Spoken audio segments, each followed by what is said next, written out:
Saudaraku, hari ini saya akan menyampaikan satu pesan firman yang berjudul Fly High. Terbang tinggi tanpa batas. Fly high. Terbang tinggi tanpa batas. Sama-sama seekor burung ya. Seekor burung saudara masukkan di dalam sangkar, dengan seekor burung saudara lepaskan di alam bebas. Tentu saja berbeda saudaraku. The bird can still fly, burung itu masih bisa terbang di sarang, di sangkar saudaraku. But of course it's very limited gitu. Tapi seekor burung saudara lepaskan di alam bebas dan burung itu akan terbang tinggi dengan bebas saudara, tanpa batas. Boleh nggak hari ini firman Tuhan hari ini itu basically saya ingin menantang saudara. Menantang saudara untuk melihat rencana Tuhan dalam hidupmu tanpa batas. Melihat rencana Tuhan dalam hidupmu tanpa batasan situasimu, tanpa batasan keterbatasan dan kekurangan kita, tanpa batasan masalah yang ada, saudaraku. Berani untuk melihat apa yang Tuhan punya gitu. Seberapa Tuhan bisa bawa saudara. Tanpa semua batasan, apakah itu batasan fisik, apakah itu batasan pemikiran, apakah itu batasan karena memang kekurangan yang ada pada diri kita. Basically firman Tuhan hari ini saya menantang saudara. Lihat melampaui semua itu. Bagaimana Tuhan bisa bawa saudara fly high. Terbang tinggi tanpa batas. Saya akan terlebih dulu mengajak saudara untuk melihat Yesaya pasalnya yang ke-40 ayatnya yang ke-31. Semakin saya baca ya saudaraku, saya itu semakin menyadari gitu. Ketika saya baca ayat ini, saya semakin menyadari betapa pentingnya arti disiplin rohani dalam hidup kita. Kekristenan itu sebenarnya simple saudara.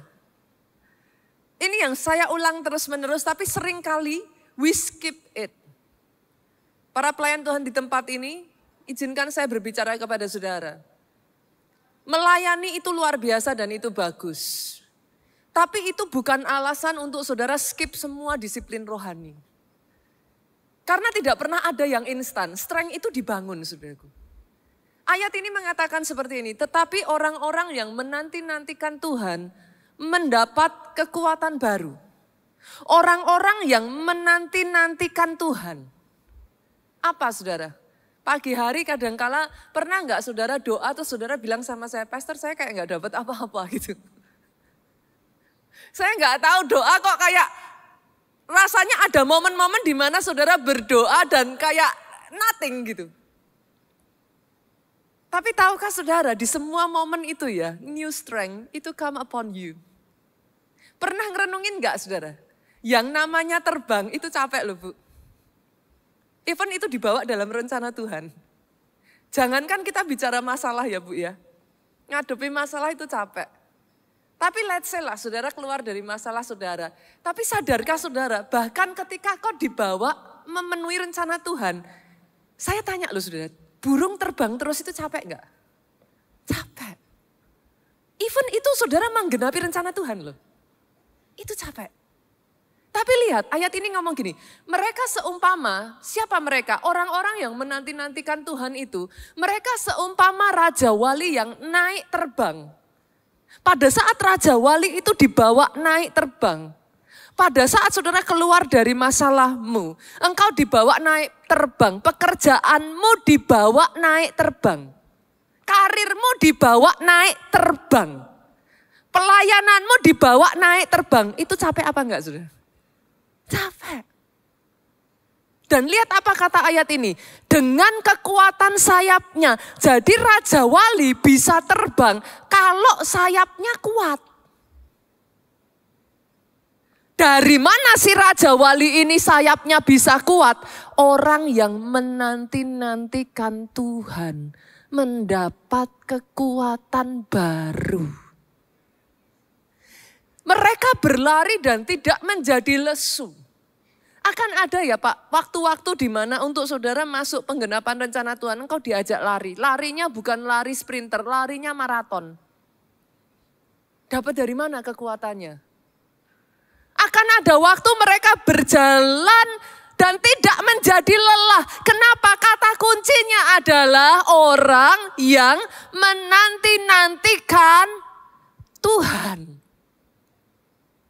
Tahukah saudara, ibadahmu seperti ini tidak akan sia-sia, aminnya yang paling keras. Karena kadang tanpa kau sadari pada saat kau beribadah seperti ini, kau menanti-nantikan Tuhan. Ada sebagian dari saudara ya, pernah gak sih ibadah isinya menangis saja saudara? Pernah ya? Tapi sadarkah saudara justru di saat itulah kekuatanmu diperbaharui. Dalam semua tangisan itu Tuhan bersihkan hidupmu. Dalam semua tangisan itu ada kekuatan masuk, ada damai sejahtera mengalir saudaraku. Orang yang menanti-nantikan Tuhan akan mendapat kekuatan baru. Doa saya ya saudaraku, pada saat pekerjaanmu dibawa naik, pada saat pelayananmu dibawa naik, pada saat karirmu dibawa naik.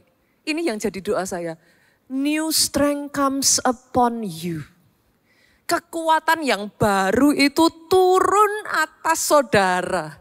Sehingga apapun saudara saat ini mungkin sedang melalui badai masalah. Ataukah saudara sedang dibawa Tuhan untuk terbang naik tinggi. New strength. Saya perkatakan ada kekuatan baru. Dan doa saya saudaraku, naiknya itu bukan sementara. Ipik turun saudara.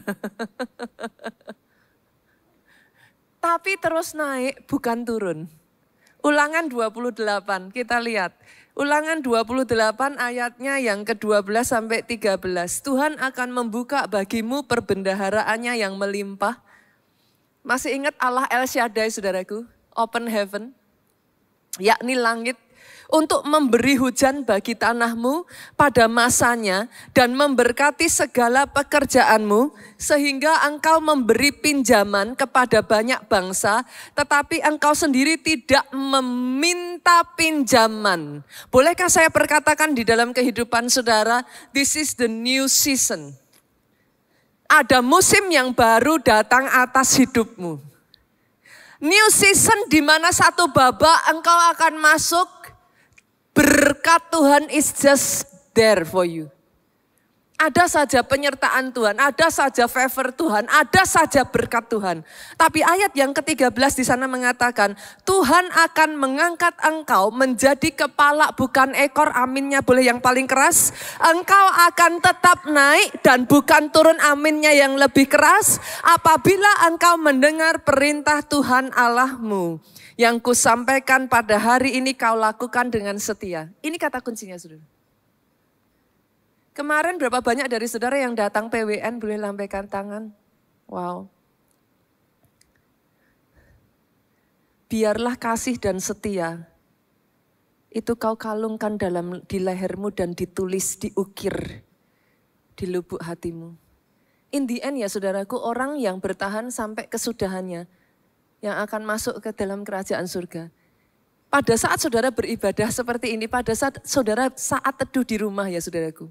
Saudara tahu enggak yang dilatih itu muscle-muscle, otot-otot kesetiaan. Kesetiaan itu bukan yang kayak sesuatu yang bubbling. Bu, setia sama suami apa setiap saat jatuh cinta? No. Kesetiaan itu enggak selalu kayak bubbling. But you keep on being faithful. Tapi kekuatannya didapatkan pada saat engkau belajar menanti-nantikan Tuhan. Itu yang terjadi dalam kehidupan Yosafat, saudara. Coba kita lihat dalam kehidupan Yosafat. 2 Tawarik pasalnya yang ke-17 ayat 12. Yosafat dikatakan dalam hidupnya makin lama makin kuat. Ayat ini tuh mengingatkan saya pada ayat yang lain saudara. Makin lama makin kuat, menjadi luar biasa kuat. Saya katakan atas hidupmu makin lama makin kuat. Bisnismu makin lama makin kuat. Menjadi luar biasa kuat. Kalau saudara ingat ayat ini kira-kira mengingatkan pada siapa saudara?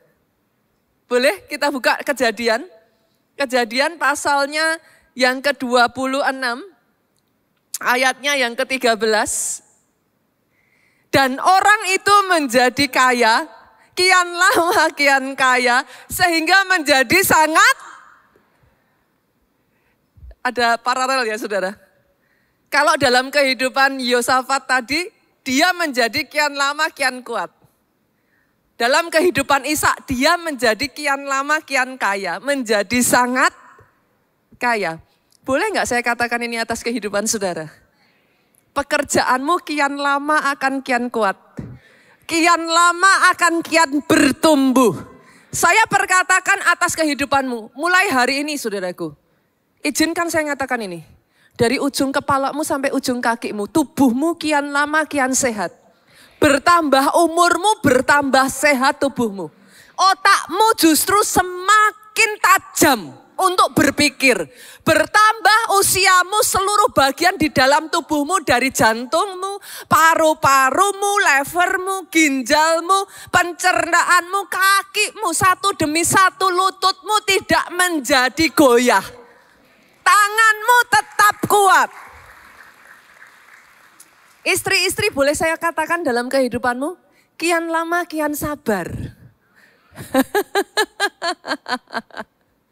Suami-suami, izinkan saya mengatakan atas kehidupanmu, kian lama kian memperhatikan dan sayang sama istri. Oh, aminnya kurang keras. Yuk sama-sama yuk saudaraku. Kian lama karakter Kristus semakin bertumbuh. Ada penguasaan diri, ada kasih, ada sukacita, damai sejahtera, ada kemurahan hati. Kian lama, kian kuat di dalam Tuhan. Kian lama, kian kaya di dalam semua kekayaan Tuhan. Berapa banyak dari saudara yang dalam kehidupan saudara ini yang saudara mau? Dibawa terbang tinggi.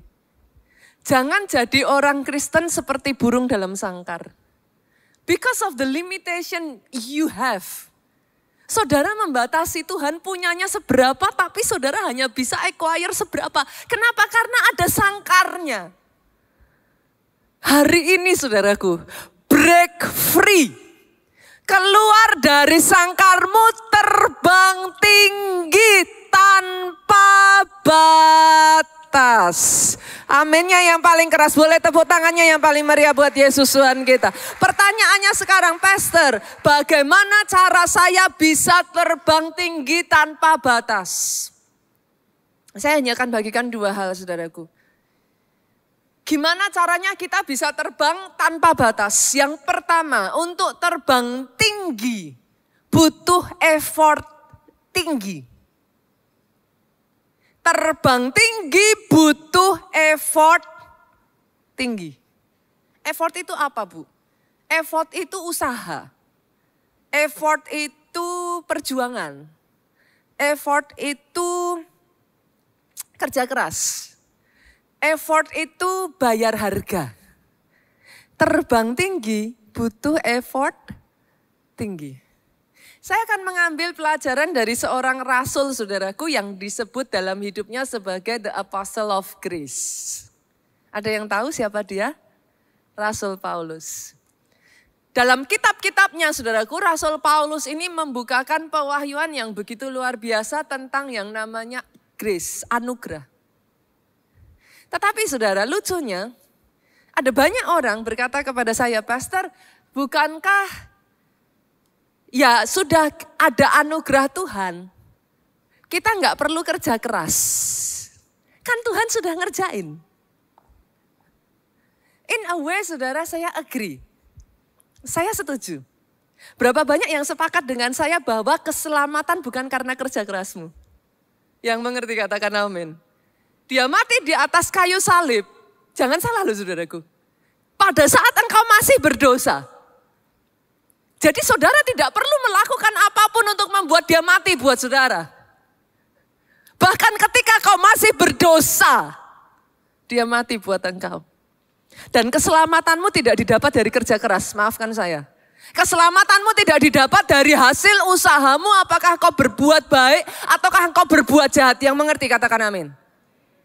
Karena even since engkau berbuat jahat, engkau berdosa di hadapan Tuhan, He die for you.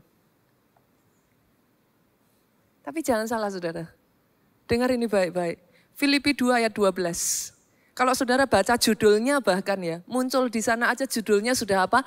Kerjakan keselamatanmu. Tetaplah kerjakan keselamatanmu dengan takut dan gentar. Bukan saja seperti waktu aku masih hadir, tetapi terlebih pula sekarang waktu aku tidak hadir. Rasul Paulus ngomong itu. Tetap kerjakan keselamatanmu. Wow. Maksudnya gimana, Pastor? Kalau kita merenungkan ya saudara, apa yang membuat di dalam kehidupan Rasul Paulus, dia tuh berkata, aku bahkan bekerja lebih keras dari Rasul yang lain. Apa yang membuat hidupnya itu dibawa terbang tinggi, dibawa mencapai yang tidak satupun Rasul bisa capai, saudara. Kita lihat boleh? Filipi yuk kita buka. Pasalnya yang ketiga kita lihat. Ayatnya yang ke-7 sampai ayatnya yang ke-8. Ini yang dikatakan Rasul Paulus. Tetapi apa yang dahulu merupakan keuntungan bagiku, sekarang kuanggap rugi. Jujur ya saudara, mengikut Yesus ya. Berapa banyak dari saudara masih mengikut Yesus tapi juga masih memegang cara lama, hidup lama. Tapi Rasul Paulus tuh ngomong, malahan segala sesuatu gue anggap rugi karena pengenalan akan Kristus. Lebih mulia daripada semuanya, oleh karena dialah, oleh karena Yesus, aku melepas semuanya itu. Rasul Paulus tuh bukan hanya effort high saudara. Dia lepas semua itu dan menganggapnya sampah supaya apa? Supaya aku memperoleh Kristus. Untuk dia memperoleh Kristus, untuk dia memperoleh kemuliaan itu ya saudara, dia lepas semua. Maafkan saya saudaraku, terbang tinggi tanpa effort tinggi hanya mimpi. Saya ulang ya saudara, pastor kok jahat. Terbang tinggi tanpa effort tinggi hanya mimpi.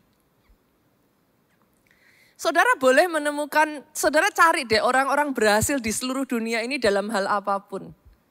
Banyak faktor, tapi ada satu faktor yang akan saudara temukan dan itu sama. Mereka adalah orang-orang pekerja keras. Mereka adalah orang-orang yang mencintai pekerjaannya dan dedicated to their work. Saudara tidak akan menemukan orang-orang yang dibawa Tuhan sampai ke level-level yang atas ya saudaraku. Yang tidak punya kesamaan yang satu ini. They love their work and they do it committedly. Wholeheartedly. Mereka kerja lebih keras dari yang lain. Bahkan dalam kasus Rasul Paulus, dia bukan kerja keras saudaraku. Dia buang segalanya. Dia bukan hanya bayar harga, dia bayar segalanya. Saya katakan berkali-kali orang Kristen jangan naif. It's only normal kalau saudara mau terbang, ada yang mau jegal. Ada yang mau menghambat, itu normal. Ada masalah. Tiba-tiba divonis dokter A, B, C, D, E. Tiba-tiba yang terjadi semuanya akan daya gravitasi yang akan menarik saudara turun. Butuh power. Harus diisi rohnya. Butuh power, pastor. Kalau saya sudah tapi saya nggak lihat apa-apa, terus kencengin aja powernya. Terus kencengin. Perhatikan nggak saudara, pesawat kalau sudah mau terbang, saudara kalau di dalam saudara akan dengar suara dengar nggak saudara? Nah, kenapa? Dia mengerahkan kekuatannya. Saudara kalau mau dibawa Tuhan terbang tinggi, itu kayak gitu. Begitu engkau nggak kuat, turun lagi itu. Nggak akan naik. Hidup itu sesederhana itu. Sehingga pada saat saudara mengalami masalah, tantangan, jangan kecewa sama Tuhan, satu titik itu. Jangan mundur. Ngadepi tantangan engkau sadar, ini momennya engkau terbang tinggi. Tahu tanda-tandanya, saudara. Pesawat kalau terbang tinggi itu enggak gini. Itu enggak, saudara, enggak ada. Setiap kali pesawat mau lepas landas, saudara akan dengar suaranya tuh kayak berguru. Itu suaranya akan naik. Kenapa? Dibutuhkan power paling besar di situ. Supaya dia bisa naik. Tapi enggak cukup hanya power, saudara. You have to know the moment, the time. Timingnya. Harus tahu timingnya. Gimana ngomongnya ya saudara?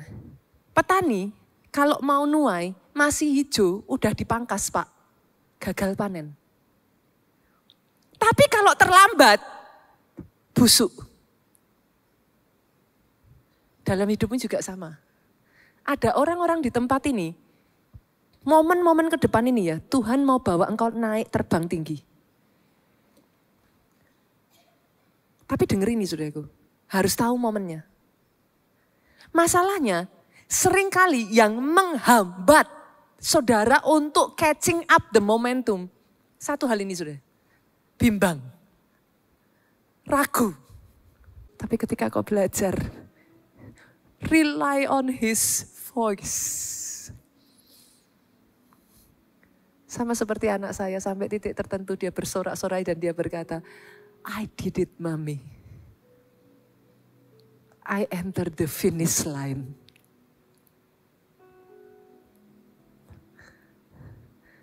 Ada orang-orang di sini, engkau menyelesaikan pertandinganmu. Finish well, finish strong.